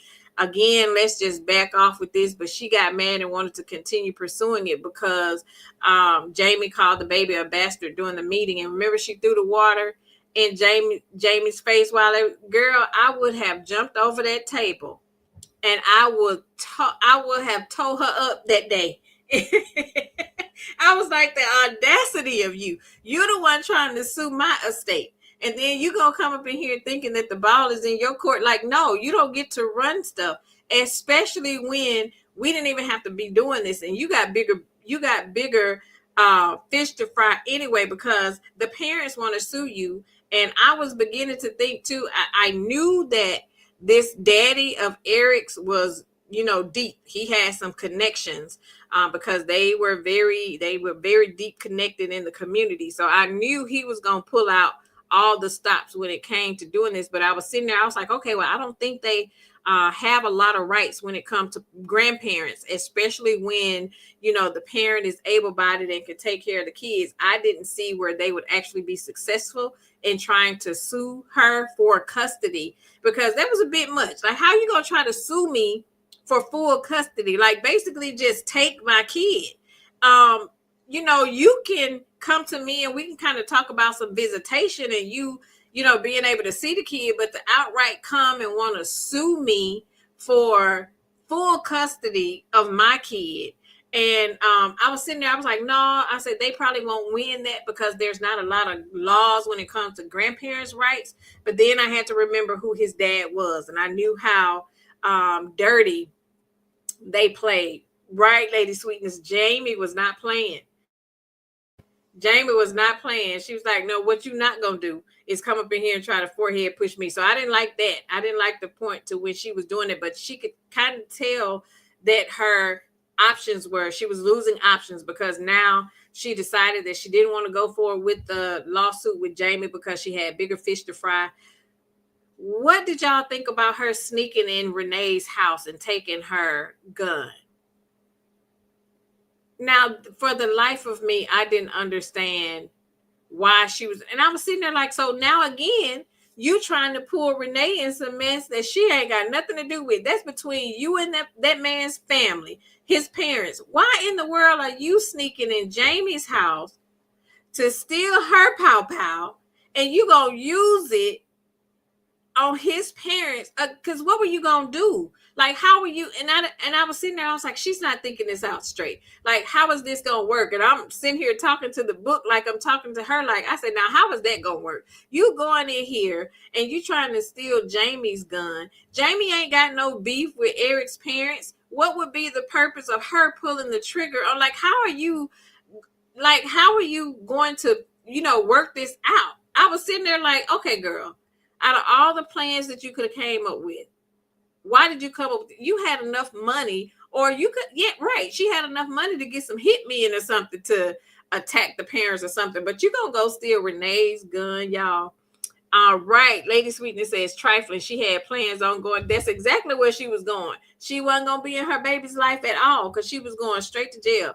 And it kind of deterred her plans when he walked in and he didn't have the wife. She wasn't expecting the wife to be with him, but I ain't like that wife attitude. Now, I get that your son unalived himself, and I get that this is your grandbaby, but you gotta come correct when you come. And like, they were being real disrespectful to her, as if again blaming her that he unalived himself. But like she said, your son was crazy, just like y'all crazy. I had nothing to do with that. He did it himself. And the fact that she was respectful when they first came to her house. She didn't want them to go into the living room. And she said, I wouldn't do them like that. I wouldn't let them, come and, be inside of the room where their son actually took his life. So she was actually thinking outside of the box. So she was respectful enough to not allow them to do that. But they were stepping real wrong when they actually came into her house. The mama had a bad attitude. I would have pushed that little lady. I would have just pushed her off the porch, because who are you? You at my door. You coming over here with a whole attitude because you come at me immediately trying to say you're going to take my kid and try to sue me for full custody, but I'm supposed to be nice to you. And you keep popping up at my door. But I was glad that Jamie kept letting them in the gate.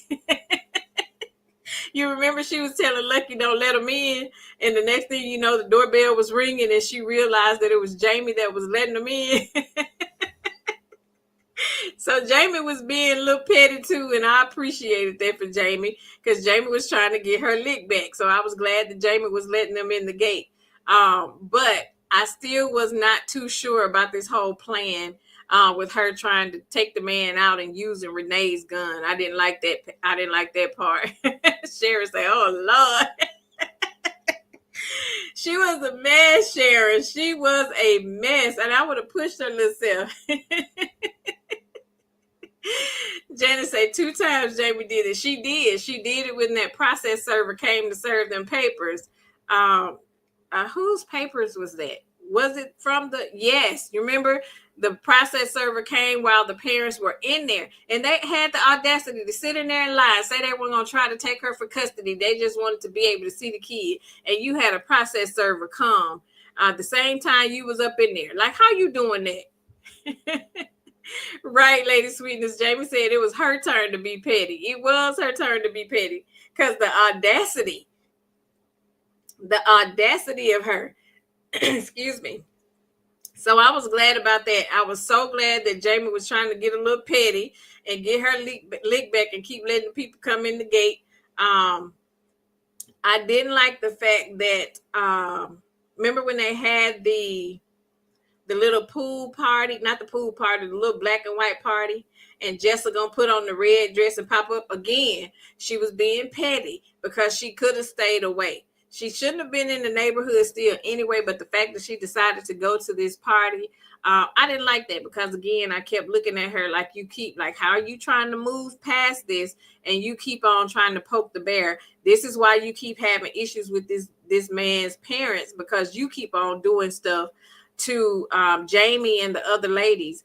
What did y'all think about Renee and Renee's son telling his dad that he was gay?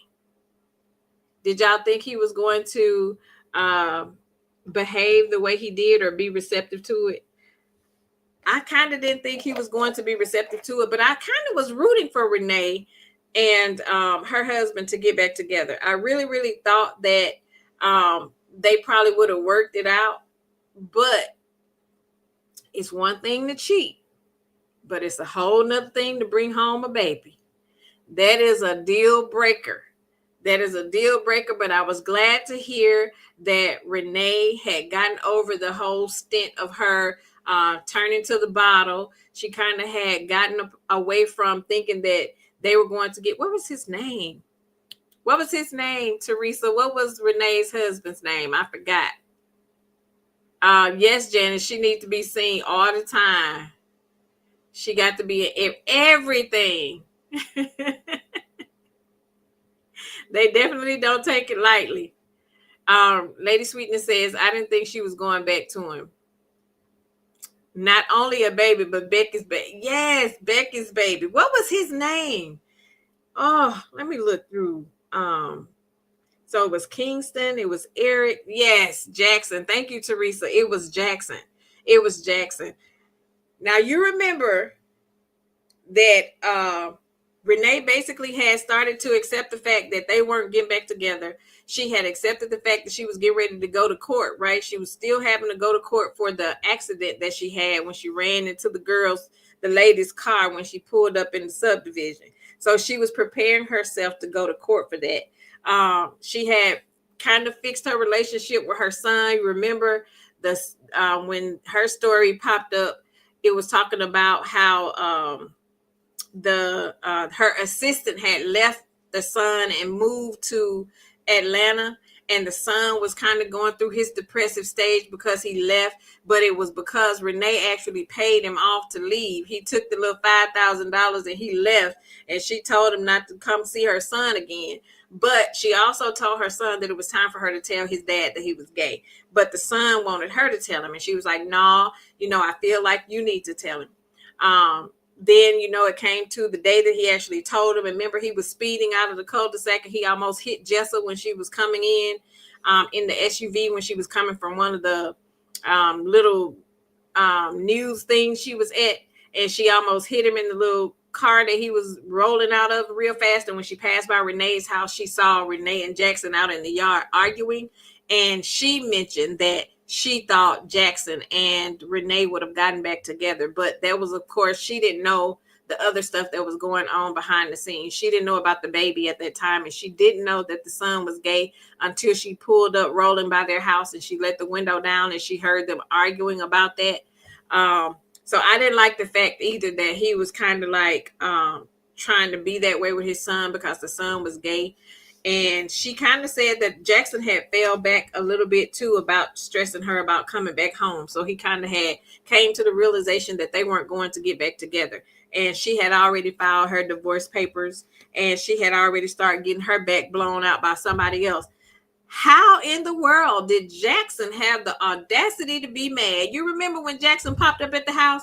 Remember when Jessa said she stepped outside on the balcony and she heard some commotion going on and she looked down there at Renee's yard and the Jackson had pulled up Renee outside in her robe and the new little boo out there had his little Speedos on outside and him and Jackson was going at it.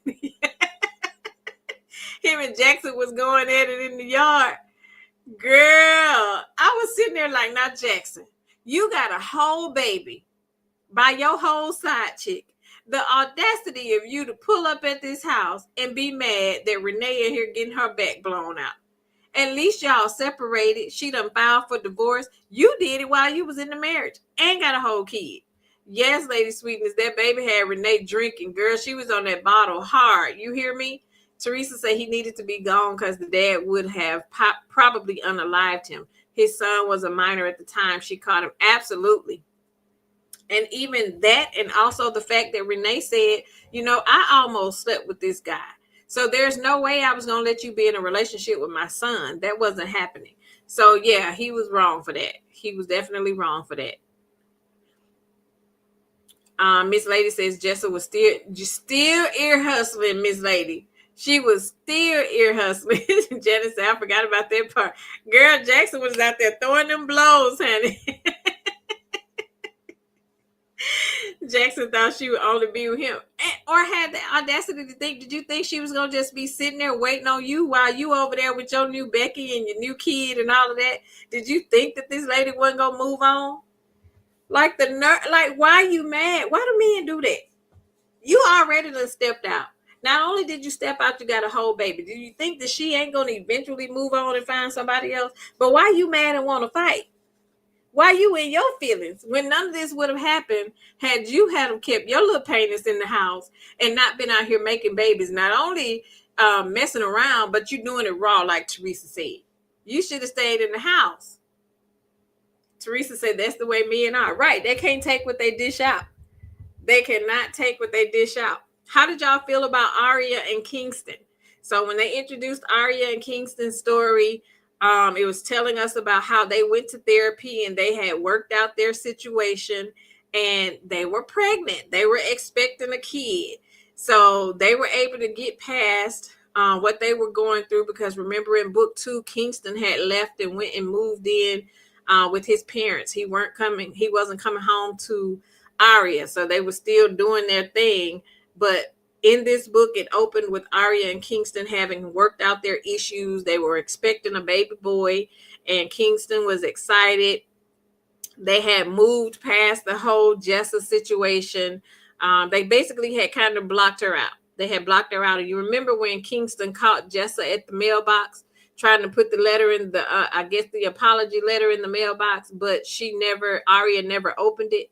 She just put it in the drawer. And remember, Kingston was telling Jessa that she felt like he owed her an apology because she brought all that drama into his marriage and she caused all of that stuff when he wasn't even the one that was sleeping with her. And I agreed with him. Like, Kingston was really her friend because remember, even before all of the situation, this whole text message stuff popped off, Kingston would take her to the store and all of this kind of stuff. Like they had like a sister brotherly type relationship, although she probably was side-eyeing him and wanted to be with him. It was oblivious to him because he didn't overstep that boundary with her. But he was one of the ones that really genuinely was looking out for her. And the fact that, you know, you took it upon yourself to pull that man into some mess that had nothing to do with him, all because you were trying to get back at Aria. So she was upset that that plan failed because you remember she said even then, I thought with the information that I told him about how Aria used to be when we were younger, that he would have, he would have moved around and wouldn't have stayed with it. But again, y'all were younger. I'm sure Kingston did some stuff back then at that age when they were younger. You can't pull him into some stuff that had to do with her past, as a teenager and all that kind of stuff. But I feel like she owed Kingston an apology as well because you pulled him into some stuff and had him and Aria going through all these changes and all of that stuff. So Teresa said, I'm glad they worked it out and she's pregnant. She's having a baby. Yep, she's having a baby boy. A boy actually had it by the end of the book. Lady Sweetness says she got hit by the car running from that man. Right? Girl, Teresa says, I laughed when Aria saw Jessa on the talk show for the first time. I imagine her expression. I know she was upset because you remember Jessa was getting all these deals about the book. And you remember that's what Aria had been working so hard on for all those years. She was trying to get a book deal from her book column. And to have Jessa to pop up and she getting all of these offers off of her story of being a whole mistress. So I can imagine the frustration that Aria felt when she saw that. Like, girl, I've been working on this legitimately for years. And then you pop up here. But again, that just proves mess sells. People like mess. People like mess. So mess sells. Janet says, I like Kingston and Aria together. I do too. Kingston and Aria were my fave. Weren't they the youngest? I think Kingston and Aria were the youngest of the couples. I know Aria and Renee and Jackson were the oldest. And I think Aria and Kingston were actually the youngest. But I'm glad they were able to work through their issues. They were able to go to counseling and get their situation together and had their little baby boy and kind of was staying out of it. I just wish that she didn't have that restraining order on her because I really wanted Aria to get Jessa just off the strength. I really wanted her to get Jessa. I really did. I really wanted her to because she just kept doing too much. She kept poking the bear. She kept trying to sow discord. Remember when they were walking? Now, we talked about this a little earlier when her and her mom was sitting out by the little lake in the community, and Aria and Jessa and Aria, Renee, and Jamie were walking up, and that's when they were saying, "Oh, I bet the baby was pretty." They was talking about the baby because they saw Jessa sitting there, but didn't know that the lady she was sitting with was her mom. And when Jamie walked by, she called the baby a bastard again.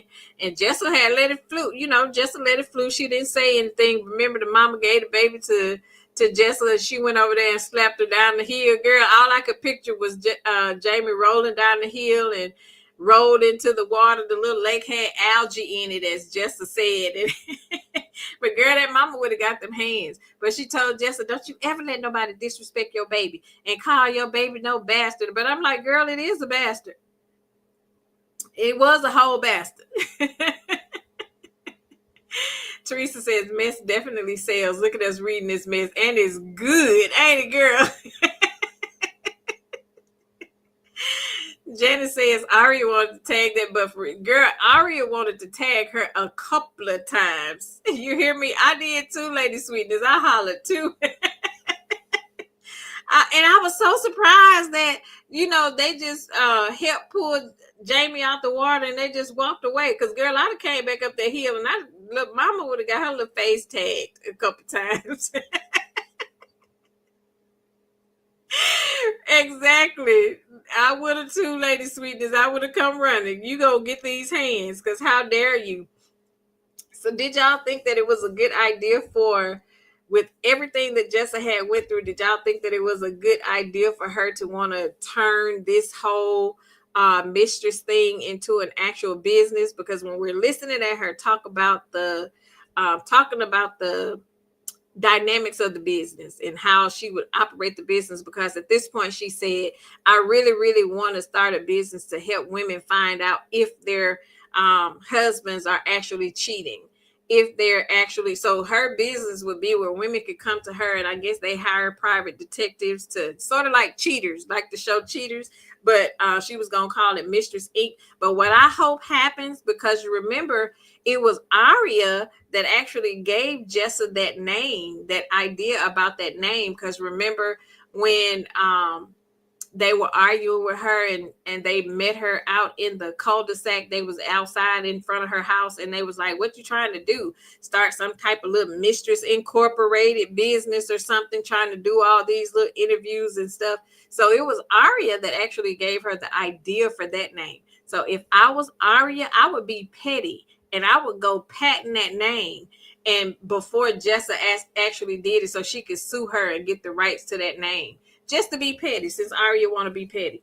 I mean, since Jessa want to be petty to everybody. But I did think that it was a good idea of what she was doing, because it kind of started to see, especially toward the end when she had the baby, she kind of started to get in the mindset of basically like, I'm tired of fighting with Aria, Renee, and Jamie. I asked them to forgive me. Now I'm at a point to where I don't care if they forgive me or not. I'm done begging them. I'm not kissing nobody's behind. And people gonna think how they want to think about me, and that's okay. So she kind of had gotten to the point to where she was over trying to prove herself to people, and she was now wanting to try to start this business so that she could help other women. Because the women were coming to her, they were coming to her asking for advice. Which is crazy to me. Like, go to your husband or you hire yourself a private detective or something like that. Because how dare you be asking a mistress? But who better to tell you than a mistress themselves, right? Somebody who's been through it and kind of know what to look for. So I feel like the business that she was going in would be a very lucrative business, because of course, we knew the men can't keep their penises at home. We knew they were always going to be outside in the streets and then running back home to their wives. So it was definitely a lucrative business. It was a great business idea. So hopefully she can stay focused on that. But we'll see kind of how it ended. We know something else is coming up with her.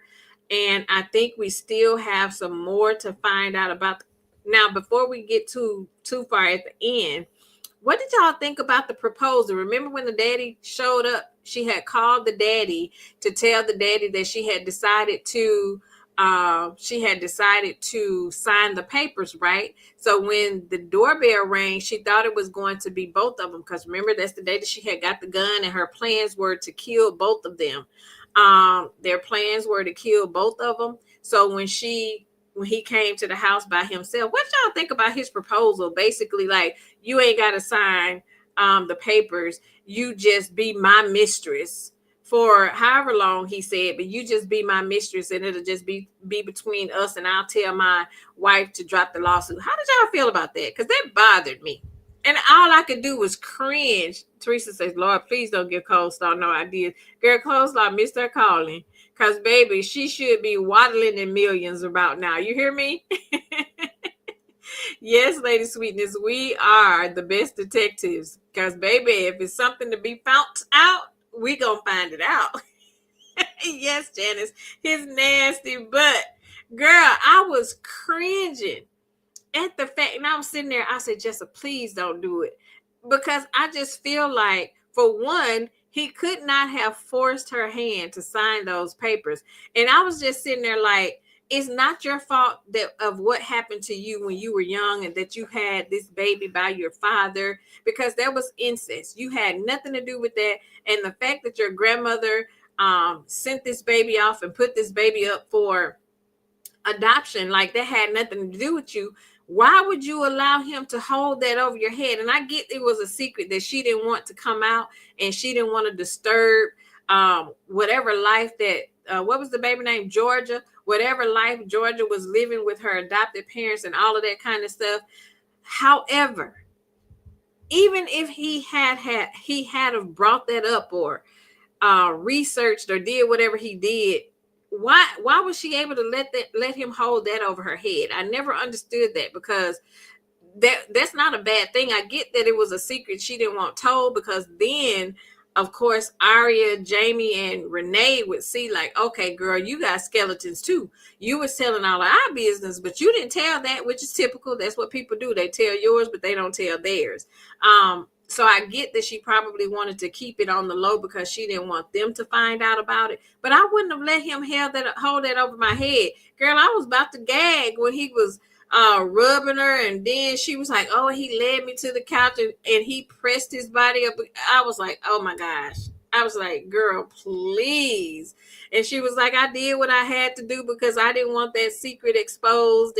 But who's to say he still won't do it? You know what I'm saying? Who's to say? Because neither one of them. But she say she did it because she had that camera hidden inside of the bear. Remember, she said she had the baby monitor inside of that bear that was sitting on the table. So it actually was being recorded. When she got up to go pour her a drink at the bar, that's when she realized that bear was there in the chair. So she turned on the recording. So it was actually for a recording, and she sent it to the wife or what have you. But that is disgusting. Listen, even if I had to get it to the point of where it was just him ending up being on top of me, we wouldn't have went past there. He would not have penetrated me. That was disgusting to me. And still the mama probably still won't leave. Girl, that was disgusting to me. Yes, it was the baby monitor. That still was disgusting to me. I was like, Jessa. Right, Gia. In the words of my grandmother, the daddy was a true hoe dog. He sure was. That's exactly what he was. Girl, it is no way I would not have went through that. And but she said she did what she had to do to protect her baby. And if she feel like that's what she had to do to protect her baby, that was between her and the baby child, her and what she had to do. And if she could live with it, that's her.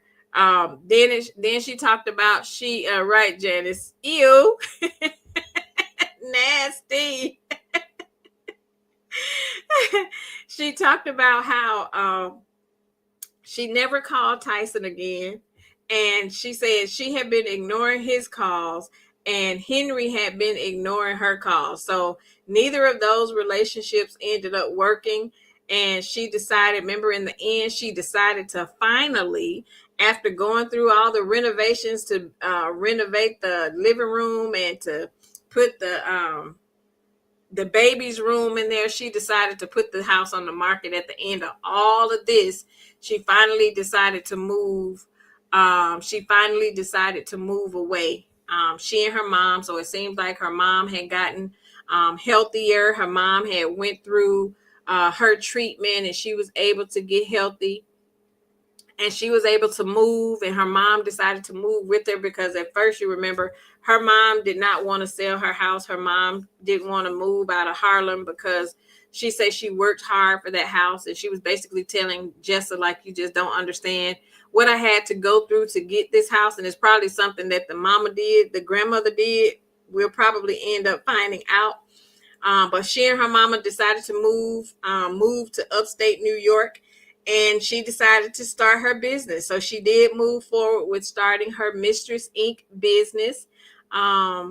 So we'll be hearing how that actually goes. She did say when it was ending that business was booming. The phone calls were coming, and women were actually interested in finding out if their husbands were actually cheating. So it seems like she's in the right business. Lady Sweetness says, I would still be barfing this girl. Girl, listen. Oh, yes, I'm so glad you said that. Mama was turned up in that rehab. Do y'all remember when Jessa was going to the rehab to visit her mama and to take the baby? And it was the first time that the mama was seeing the baby. And you remember when Jessa came in there inside the establishment, she was like, why ain't nobody at the front desk? You remember the receptionist wasn't at the front desk, and Jessa said, I'm just gonna go on in the room. And when she went in there, mama all tooted up. Girl, the mama was in there getting her back blued out. Oh, child, girl, I was laughing so hard. I say, not the mama. You supposed to be up in here getting help. You don't supposed to be up in here all tooted and booted. And the mama said, girl, I got needs too. Girl, that was so funny. Gia says, I have to step out. Please let me know the next book. Okay, Gia, thank you. The next book is Gia, and I'll post it. Book number 4 is The Pleasure Trap. That's book number 4, The Pleasure Trap. We're going into pleasure story. So now this book, right, Lady Sweetness, Mama got needs too. So this book goes into pleasure story. We're going to learn about Pleasure's background and what's going on with him and how he came about being who he is. Let me pull up the synopsis here. And thanks for joining, Gia. Have a great night, and prayers to you and your family, sis. So The Pleasure Trap is book 4 in the Mistress series. We're being introduced to Pleasure's story. Pleasure is his name, one that women whisper and scream with desire. As a popular exotic dancer and top escort, he strokes his clients' deepest longings and fulfills their every sexual fantasy. His climb has taken him from the street's most lethal ride or die ladies to the even more dangerous world of wealthy, powerful women.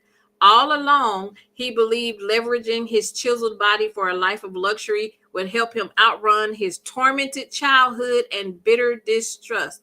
But now a mysterious woman he doesn't recognize has him at her mercy.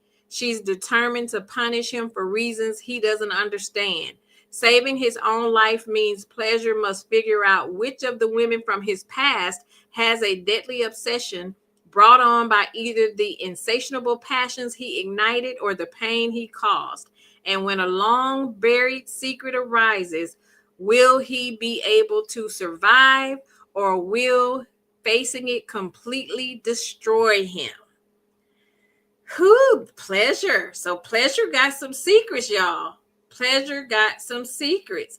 And in this one, do y'all remember Graham? The neighbor that Jamie had when she was that was living in the townhouse. When she was living in that townhouse, remember she just took Graham's virginity out there in that parking lot that day in that car on the back seat. So Graham pops back up in Pleasure story. So it's some stuff with Graham has a past, and Graham pops up in Pleasure stories. So we're gonna have to read and figure out what is it about Pleasure's past, what's going on that made Pleasure be who Pleasure is, and who this lady is that's coming to try to take him down. And I also know that Jamie will be back appearing in this book as well, but we won't know who this mysterious woman is until we read. So we got to read and see who this mysterious woman is that's getting ready to try to cause some issues with Pleasure. Yes, Teresa put it up here. Thank you so much, Teresa. The Pleasure Trap by Niobe Bryant. That is book 4. We're almost at the end of this series. After this book, we have 2 more. We have 2 more to read to end this series. It only has 6 books, so we're almost at the end of this series. Our book club meeting will be the 3rd Saturday. We're going back to the 3rd Saturday, January 17th at 1:00 p.m. Ooh, you think that was her, Lady Sweetness, the lady that Jamie was jealous of? Yeah, you remember she had more money than Jamie, and he didn't want to turn the money down, and he ended up taking her money and not seeing Jamie that night. So that's interesting. We're gonna see if that's who it is. We are going to see if it's that lady. So we got to read about it. But our next book club meeting, January 17th, y'all. January 17th at 1 o'clock p.m. That is our next book club for the month of January. Book number 4 of the mystery series, The Pleasure Trap. Yes, it could be. It's going to be interesting. It is going to be interesting. So books number 3 thus far has been really, really good. I have enjoyed reading book number 3. When we finish this series, the next one I'm going to try to do a one-off book and not a whole series to kind of break up the monotony a little bit. But this is a great series. It's been a real interesting read. Really, really good. It's been a page turner, so it's holding our interest and leaving us wanting to move right on to the next book. But the next one, I don't think it'll be as many books in the series. Some of the one-offs, you can find some authors with some of the one-off books to where they close it up. They kind of finalize the book really, really good at the end, and it doesn't leave you wanting more.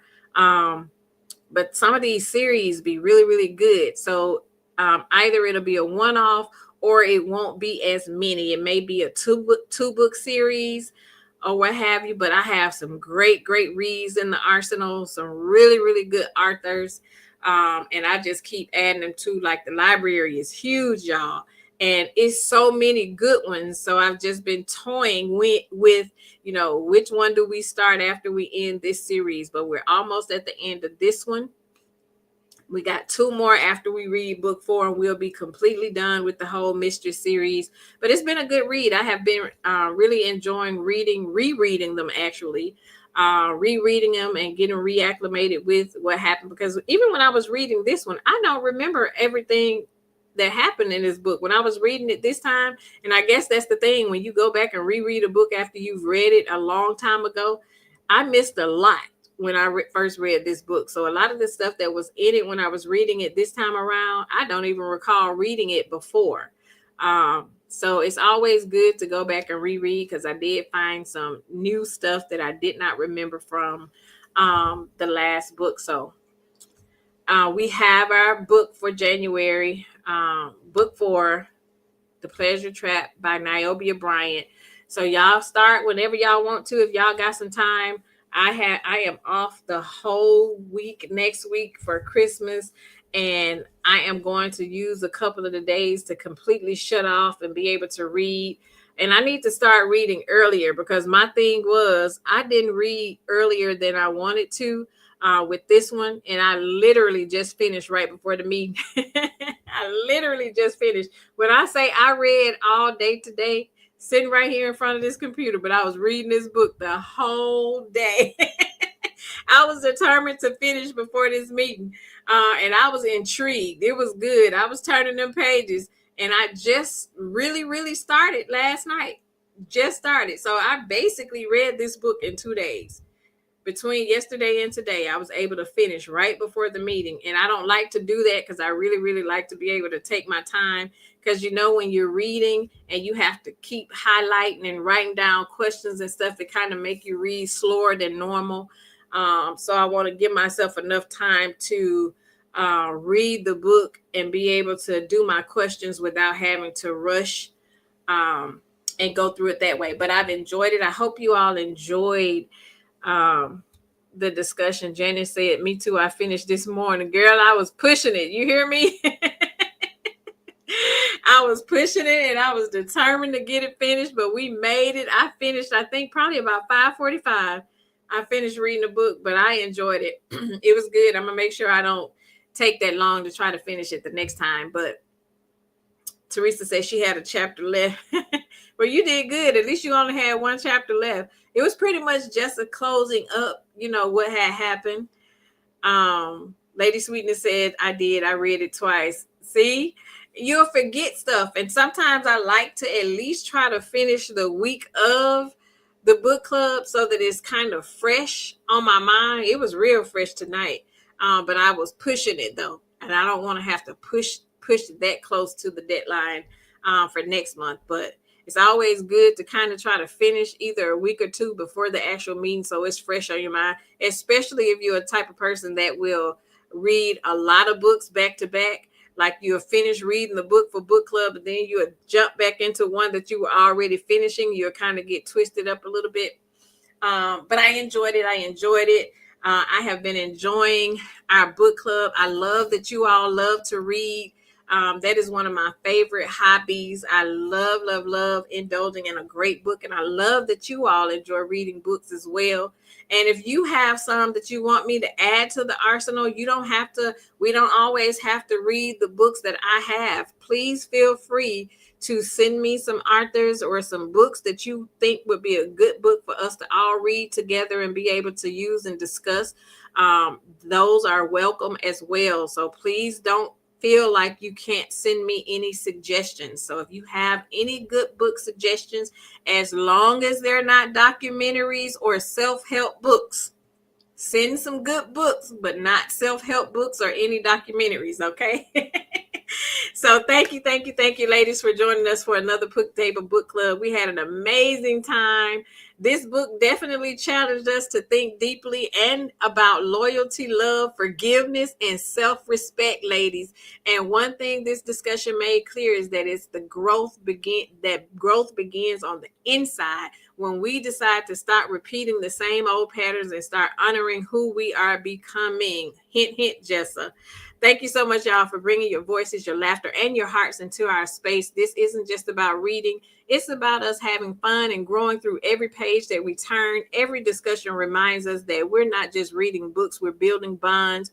We're growing together and truly reading between the lines. So until next time, January 17th at 1 o'clock p.m. Central Standard Time, right here at the Pink Table. Same love, new book. Cheers to sisterhood and stories. And remember, at the Pink Table Book Club, it's more than just about us reading books. It's about sisterhood and community. Every page we turn sparks new conversations, connections, and inspiration. I love you all. Thank you so much for joining. Have a good night. Have a good night. And Merry Christmas to you all. Merry Christmas. Merry Christmas. If we do not chat before Christmas, Merry Christmas. I hope you have an amazing Christmas with your family and your loved ones. And we will talk in the new year for our first book of the year. I love you all. I'll chat with you soon and have a good night. Good night, ladies.